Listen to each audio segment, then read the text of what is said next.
কিশোরগঞ্জের চাকিদুয়ার বিল দখলে নিতে মরিয়া হয়ে উঠেছে একটি প্রভাবশালী মহল। মিথ্যা মামলা দিয়ে বিলটির ইজারাদার নোয়াগাঁও মৎস্যজীবী সমবায় সমিতির সদস্যদের হেনস্থার অভিযোগ উঠেছে। এতে আসামি হয়ে সমিতির কেউ পালিয়ে বেড়াচ্ছে, কারো কারো হয়েছে কারাগারে। নিকলী উপজেলার চাকুরিয়ার বিল বিগত সরকারের আমলে যেটি ইজারা নেয় নোয়াগাঁও মৎস্যজীবী সমবায় সমিতি। ৬ বছর মেয়াদী ইজারার এরই মধ্যে কেটে গেছে ৪ বছর, মেয়াদ বাকি আরও ২ বছর। তবে রাজনীতির নতুন প্রেক্ষাপটে বিলটি দখলে নিতে মরিয়া প্রভাবশালী মহল।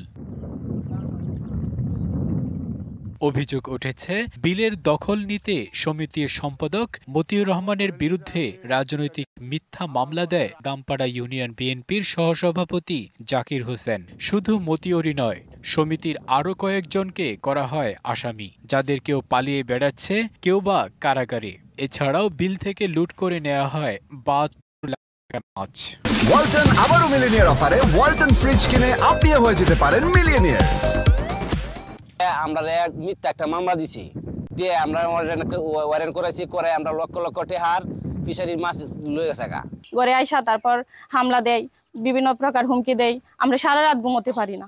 আসামির তালিকা থেকে নাম বাদ দেওয়ার টোপ দিয়ে জোরপূর্বক স্ট্যাম্প স্বাক্ষর নেয়ার অভিযোগ মতিউরের। হ্যাঁ, আমার বিস্ফোরক একটা মামলা দিছে, লোকজন লইয়া জোর করে আমার স্ট্যাম্পের মধ্যে সই করে এই ফিশারিটা নিছে। এদিকে অভিযোগ অস্বীকার করে জাকির হোসেন বলেন, বিল দখলের কোনো ঘটনাই ঘটেনি। এইটা হয়তো উনি বলতে পারে, তবে আমি কোনো পক্ষ না, আমি থার্ড পার্টি। আমি এটা আপুসের জন্য আমার নামে অফিসারি নেওয়া হয় নাই, এবং এটা আমি কোনো পক্ষ না। মিথ্যা মামলার বিষয়ে কারো জড়িত থাকার প্রমাণ পেলে সাংগঠনিক ব্যবস্থা নেয়ার আশ্বাস নিকলী উপজেলা বিএনপির সভাপতির। যে অভিযোগগুলোর কথা আমাদের কানে এসেছে বা আমাদের দৃষ্টিতে এসেছে, সেই বিষয়ে আমাদের দল সম্পূর্ণভাবে খোঁজখবর নিয়ে তদন্ত সাপেক্ষে তাদের বিরুদ্ধে সাংগঠনিক ব্যবস্থা নেবে। বিলটির ইজারাকে কেন্দ্র করে সকল মিথ্যা মামলার দ্রুত নিষ্পত্তি হবে, এমনটাই প্রত্যাশা এলাকাবাসীর। DBC news desk.